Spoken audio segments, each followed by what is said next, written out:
초콜릿은 달콤해 달콤해 달콤해 오렌지는 상큼해 상큼해 상큼해. Hello! Fresh morning sa lahat. And parang gloomy po yung weather namin ngayon. And we're here at Mandang Show. So, for today's videos, gumawa sila habi ng ano yan? Kulungan ng mga chicken. Diba? Kasi bumili kami ng chicken para paramihin and meron silang bahay. Yeah! Para hindi manakaw. Kasi meron din kasi kaming plano na magnegosyo ng mga kabel. Wow! Good job! Yung klase na chicken. Yeah! Mga native chicken. Kasi dito, marami kasi naghahanap ng mga native chicken. So, kasi yung kilo dito ng native chicken is 250. So, kung marami kaming native chicken. Kasi nanggit talaga kami dun sa binilhan namin ng manok eh. Grabe. Yung nabili namin, ilan yun? 3. Lahat. Apil na kang diva. 5. 5. 5 manok na bayaran namin is 1.3. So, grabe no, pera na talaga siya and ganyan talaga negosyo. Yeah! Maganda siyang pang negosyo. And sana makarami kami ng mga kaber para palalakin pa din namin to yung kulungan nila. Good job! Soon, diba? In God's perfect timing. So, mangyayari yan soon. So, ang ginamit nila na pang ano yan? Dingding. Pang wall is yung kawayan. Shout out Diva and Chris Aquino. Nakaw kami ng kawayan. Yan o. Ito namin. Yan. So, yan ay pag-aari ni Diva. Pag-aari ni Chris Aquino. So, kumuha lang kami dito, no? Kasi, andito naman ang isang, may-ari. Alam mo ni Mother Chris? Hindi ko alam kung alam ni Mother Chris. Ay, nakakapon, diba? Sinabi natin. I don't think din, Diva, kung alam niya. Pero, okay lang naman yan sa kanila. Yeah! So, thank you so much for sharing your kawayan. So, yan. Ilalagay na ang kural. Tawangan na siya kural. Kural. Yun yung mga kawayan sa kahoy.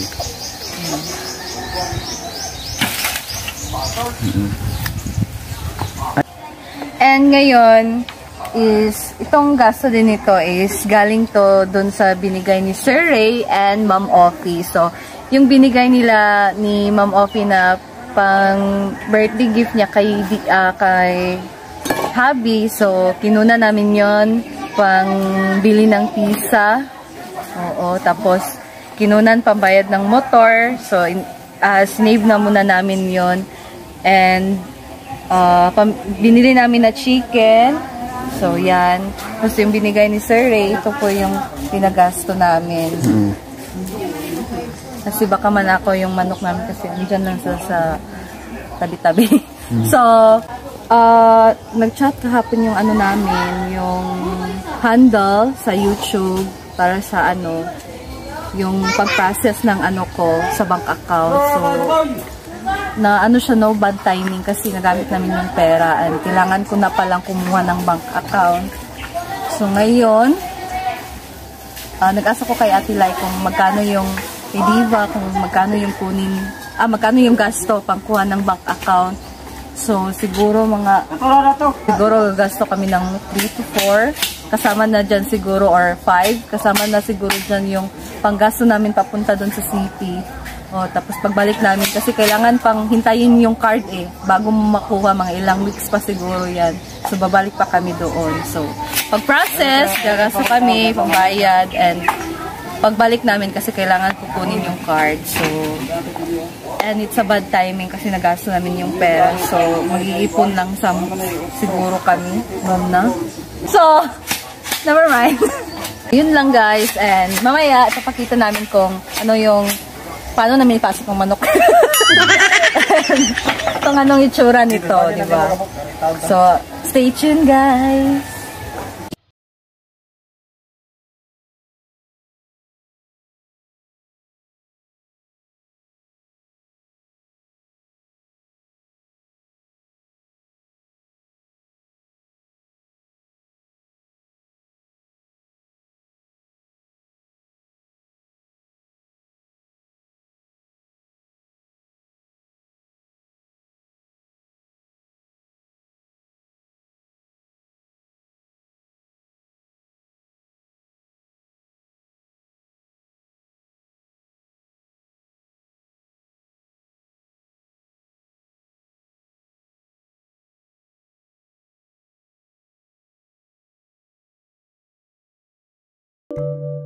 So, ang nasa likod ko ay lupa ni Diva.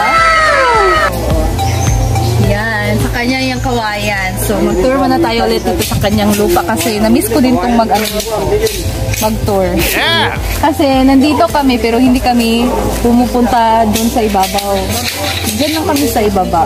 So, tingnan natin kung ano na itsura ngayon. Isa hindi nakakaalam guys, itong lupa na to is binili din to binili ni Diva, binili ni Mama tsaka ni Tatay. Kasi para to sa amin. Sa aming tatlo.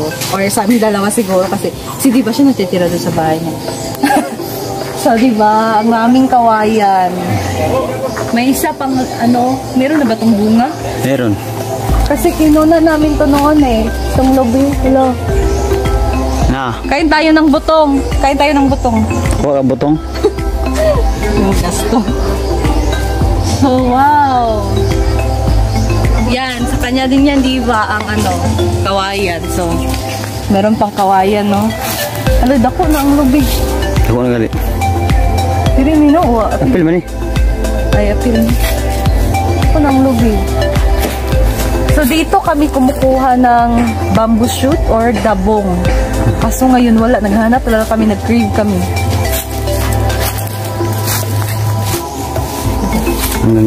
So, hanggang doon sa ibaba, hanggang doon pa sa ibabaw. So, hindi namin yan na-tour, no? Baka meron pang mga saging dyan. May saging dyan ba? Hanggang doon pa sa itaas. So, I think meron dong mga saging, merong mga, puno ng niyog. And, sana ibenta din to. Dahil baka mabili namin soon. Ay, sana all, di ba? So, welcome sa lupa ni Diva. Nagplano si Diva na magtayo ng rest house dito. Yes! Sobrang ganda dito talaga mag-rest house kasi napaka-relaxing and malamig ang simoy ng hangin, super fresh. And I can't wait.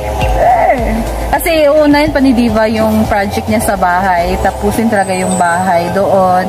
And after doon, dito naman siya maggagawa ng So, I'm so excited for that. And soon, in God's perfect timing, kami dito, diba? Kasi marami din kaming plano dito eh. Magdagdag ng mga chicken. Pa yan. Maraming mga hayop ang gusto namin tapos magtanim-tanim. Yan ang gusto namin. So, kasi maraming kawayan din na nyo. Maraming kawayan. Diyan pa. Actually, hindi pa namin to na doon talaga sa itaas, napuntahan kung anong meron doon, ano pang mga puno ang nandun, maraming pa bang saging, maraming pa bang niyog, or mga fruits and everything. So, I hope soon namin yan doon. Tapos na to dito para makita talaga kung gaano kalawak yung lupa na nabili. Good job! So, soon. And balik na tayo doon sa ibaba. So, ako nag-agbay. Tayo. Hello. Tapos, dahil nagkariling sa ubos. So, yun, the Hacienda of? Hacienda Diva. Hacienda Diva. AKA Hacienda Louis Diva.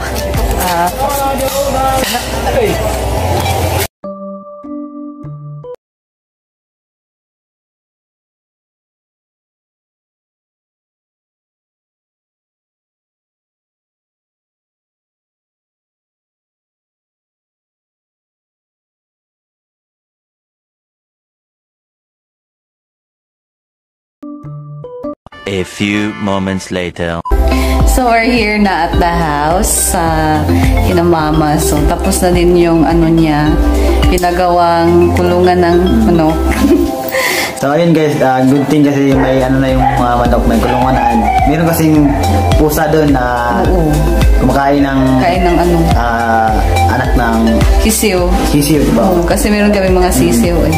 So thank you so much Ma'am Offie and Sir Ray. Thank you so much, Sir Ray. Sa binigay niyo po. Kung wala sila, hindi sila nagbigay, wala kaming pang kulungan ng baboy.